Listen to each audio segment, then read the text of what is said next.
नमस्ते। आप सभी का बहुत बहुत स्वागत है। आज पुनः एक महत्वपूर्ण विषय को लेके आया हूँ कि ध्यान हम कैसे करें, क्योंकि ध्यान से हम सभी इस शब्द से बहुत गहराई से परिचित हैं और अपने दैनिक दिनचर्या में हम कई बार इस शब्द को सुनते भी हैं। जैसे जब हम घर से बाहर जाते हैं तो हमारे माता पिता कहते हैं कि बेटा ध्यान से जाना, ध्यान से गाड़ी चलाना। टीचर हमारे स्कूल में कहते हैं बच्चों से कि ध्यान से पढ़ो, ध्यान से सुनो, ध्यान से देखो। तो ध्यान ये जो शब्द है ये हमारे दैनिक दिनचर्या से जुड़ा हुआ शब्द है। तो इसी को आज मैं गहराई से आपको बताने वाला हूँ। एक तो ध्यान है कि हर काम को ध्यानपूर्वक करना, मतलब पूरी एकाग्रता से, पूरे विवेकपूर्वक, पूरे होशपूर्वक अपना दैनिक कार्यों को करना, वो भी एक ध्यान है। और एक दूसरा ध्यान है कि जो हम ध्यान की अवस्था में करते हैं, सुखासन में बैठ जाते हैं या सिद्धासन में बैठ जाते हैं, बाएं पैर नीचे दाएं पैर ऊपर, या पद्मासन में बैठ सकते हैं आप, या वज्रासन में बैठ सकते हैं, या जिन लोगों को बैठने में दिक्कत है, घुटनों में दर्द है, तो वो चेयर पे बैठ सकते हैं। जिस भी आप आसन में बैठ सकते हैं जिसमें कि आप कंफर्ट रहें, उस आसन में आप बैठ सकते हैं। जैसे आप बैठेंगे, अभी मैं सिद्धासन में बैठा हूँ, बाएं पैर नीचे है और दाएं उसके ऊपर है, बाईं हथेली नीचे और दाईं हथेली इसके ऊपर, बैकबोन सीधी रहेगी और आंखें बंद रहेंगी। और जो श्वास आ रही हैं जा रही हैं, सारा दिन हमें तो श्वास लेना नहीं पड़ता, हमारा बॉडी, हमारा शरीर स्वतः श्वास लेता है और छोड़ता है। तो जो प्राकृतिक श्वास है, जो स्वाभाविक श्वास है, उनको आती जाती श्वासों को यहाँ पे नासिका पे उनको महसूस करना है, देखना है ध्यानपूर्वक, थर्ड आई से, मतलब विवेक की आई से। कि शरीर में श्वास लिया, छोड़ा, श्वास आए, ये श्वास गई। तो साक्षी भाव होके यहाँ पे आपको आती जाती श्वासों को देखना है। इसमें क्या होगा, इसमें आपका एकाग्रता बढ़ेगी। और जब आप इन आती जाती श्वासों को देखेंगे तो आपको कहीं पास्ट के कोई विचार आएंगे या फ्यूचर के कोई विचार आएंगे, तो वो उन पे आपको रिएक्ट नहीं करना, मतलब कि उनको आपको बल नहीं देना, मतलब उनको आपको सिर्फ स्वीकारना है कि ठीक है, कोई पास्ट की घटना आ गई, कोई बुरा विचार याद आ गया, ठीक है वो आ गया, कोई फ्यूचर की कोई चिंता याद आ गई या फ्यूचर को कोई प्लान याद आ गया, ठीक है वो आ गया। मतलब आपको कुछ रिएक्ट नहीं करना। जैसे यदि आपने कुछ रिएक्ट करा कि नहीं, हम और हमारे दोस्त एक बार कहीं घूमने गए थे, वहाँ पे हमने भोजन करा, भोजन ऐसा था, अच्छा वो एक मेरा दोस्त है, उसको भोजन बहुत पसंद है तो वो ये खाना पसंद करता है। तो ऐसे आप क्या देख रहे हैं कि ये विचारों की एक श्रृंखला है, तो फिर आप विचारों के पीछे भाग जाएंगे, फिर आप ध्यान नहीं कर पाएंगे। तो जैसे ही आप यहाँ पे नासिका पे आती जाती श्वासों को साक्षी भाव होकर देखेंगे तो विचार आएंगे, तो लेकिन कोई भी विचार आए, पास्ट का या फ्यूचर का, अच्छा या बुरा आए, आपको उसको सिर्फ साक्षी भाव होकर देखना है, महसूस करना है। कुछ भी आपको रिएक्ट नहीं करना। कोई बात नहीं, कोई विचार आ गया, ठीक है, अच्छा विचार आ गया, ठीक है, बुरा विचार आ गया, ठीक है, अभी मुझे क्या काम करना है, मुझे यहाँ पे आती जाती सांसों को साक्षी भाव होकर देखना है। इन पॉलिस पे आपको महसूस होगी, श्वास अंदर गई, श्वास बाहर आई। शरीर में अलग अलग संवेदनाएं होंगी, कहीं दर्द होगा, कहीं खुजली होगी, तो उस पर भी रिएक्ट नहीं करना। आपको उस खुजली को खुजाना भी नहीं है, वो खुजली होगी, जैसे ही आप देखेंगे अच्छा खुजली हो रही है, 5-10 सेकंड बाद, 30 सेकंड बाद वो स्वतः कम हो जाएगी। तो ऐसे जब आप साक्षी भाव होकर ऐसे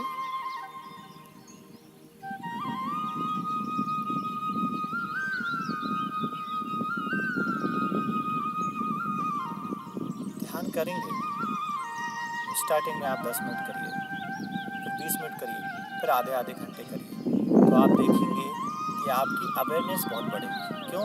जब आप आती जाती सांसों को साक्षी भाव होकर देखेंगे, आते जाते विचारों को जब आप साक्षी भाव होकर देखेंगे ध्यान में, तो इससे आपकी एकाग्रता बढ़ेगी, इससे आपका होश बढ़ेगा, इससे आपकी अवेयरनेस बढ़ेगी, विवेक शक्ति बढ़ेगी। जब आधे एक घंटे का आपका अभ्यास हो जाएगा तो एक स्टेज ऐसी आएगी जहाँ पे जो श्वास आ रही है और जा रही है भी आना जाना बंद हो जाएगी, विचार जो आ रहे हैं जा रहे हैं वो भी आना जाना बंद हो जाएगी, लेकिन आप रहेंगे, दृष्टा रहेगा, देखने वाला रहेगा, साक्षी रहेगा। तो उसी अवस्था में आप परम ज्ञान को प्राप्त कर लेंगे, उसी अवस्था में आप प्राप्त कर लेंगे, उसी अवस्था में आप परम तत्व को प्राप्त कर लेंगे।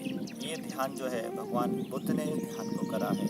भगवान श्री कृष्ण गीता जी में भी 5वें अध्याय में इस ध्यान के बारे में बताते हैं। तो ये जो ध्यान की विधि है ये बहुत प्राचीन विधि है, साइंटिफिक विधि है।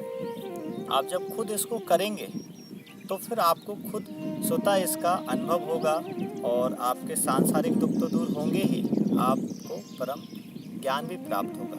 क्यों? क्योंकि जब हम ध्यान कर रहे हैं आधे घंटे के लिए, 1 घंटे के लिए, तो अलग अलग विचार आएंगे, लेकिन आप साक्षी भाव को उन विचारों को देखेंगे। तो फिर जब दैनिक जीवन का आप कार्य करेंगे तो कोई आपका मान भी कर रहा है, कोई आपका अपमान भी कर रहा है, तो उनमें भी आप सम रहना सीखेंगे। दैनिक दिनचर्या में, जीवन में आपको कहीं दुख मिल रहा है, कहीं सुख मिल रहा है, तो उनको भी आप शांतिपूर्वक सहन करना मतलब सीख जाएंगे। आपको सहन करना नहीं पड़ेगा, वो स्वतः सहन हो जाएंगे। मतलब कि सुख दुख, मान अपमान, लाभ हानि, जय पराजय, सर्दी गर्मी आपको विचलित नहीं कर पाएंगे। क्यों? क्योंकि जो देख रहे साक्षी भाव के आते जाते सांसों को, आते जाते विचारों को, शरीर की संवेदनाओं को, जो दृष्टा है, जो देख रहे, जो साक्षी भाव है, वो आप है, वो आत्मा है, वो परमात्मा है, वो शिव है, वो कृष्ण है, वो राम है। और जो आ रहे हैं अलग अलग विचार, सुख के दुख के, वो मन है, वो विचार है, वो माया है।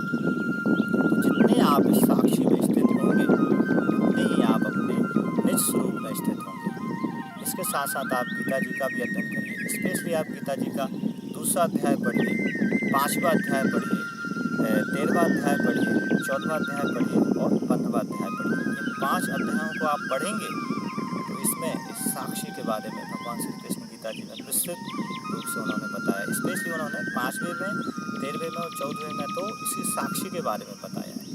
तो जब आप इस साक्षी का ध्यान करेंगे, आप चाहें तो वैसे ब्रह्म मुहूर्त में भी आप इस ध्यान को करते हैं 4 बजे, 3 बजे, तो अति उत्तम है। और नहीं तो आप किसी भी समय कर सकते हैं, कभी भी कर सकते हैं, रात्रि में करिए, दोपहर को करिए, कभी भी आप करिए। तो जब आप इस ध्यान का अभ्यास करेंगे तो आपको दिव्य शक्तियाँ प्राप्त होंगी, आप स्थितप्रज्ञ होंगे, आप इस ध्यान पद्धति से परम तत्व को प्राप्त कर पाएंगे, मोक्ष को प्राप्त कर पाएंगे, आपकी एकाग्रता बहुत बढ़ जाएगी। तो सांसारिक कामों को तो आप बहुत अच्छे से कर ही पाएंगे। सांसारिक जो भी आप कार्य कर रहे हैं, आप स्टूडेंट हैं तो आपकी एकाग्रता जब बढ़ेगी तो आप पढ़ाई अच्छे से कर पाएंगे। आप बिजनेसमैन हैं तो उस बिजनेस में भी आपकी उन्नति होगी। आप कोई जॉब करते हैं तो उसमें भी आप बहुत अच्छा परफॉर्मेंस देंगे। आप गृहिणी हैं, आप कोई भी हैं, तो आपकी एकाग्रता बढ़ेगी, आपके बहुत सारे रोग दूर हो जाएंगे, आपका स्ट्रेस दूर हो जाएगा, आपकी चिंता दूर हो जाएगी, किसी को नींद नहीं आती, घबराहट है, थायराइड है, ये सारे रोग भी दूर हो जाएंगे। जैसे महापुरुषों का जीवन रहता है ना, वैसा हमारा जीवन बन जाएगा।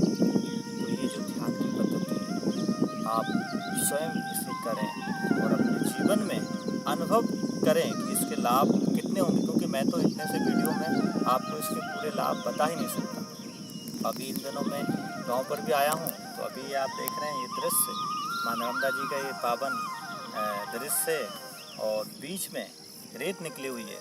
तो सुबह मैं स्नान करने आया था तो मैंने देखा कि यहाँ पे एक वीडियो बनाया जाए ध्यान के ऊपर, क्योंकि काफ़ी दिनों से मैं सोच रहा था कि आप लोगों के लिए एक मेडिटेशन से संबंधित वीडियो अपलोड करूं, लेकिन लोकेशन उतनी अच्छी मिल नहीं पा रही थी। तो आज इस दिव्य माँ नर्मदा जी के पावन इस तट पे, इस स्थान पे आप लोगों के साथ ये दिव्य ज्ञान का मुझे अनुभव करने का जो सौभाग्य प्राप्त हुआ, मैं अपने आप को बहुत सौभाग्यशाली समझता हूँ।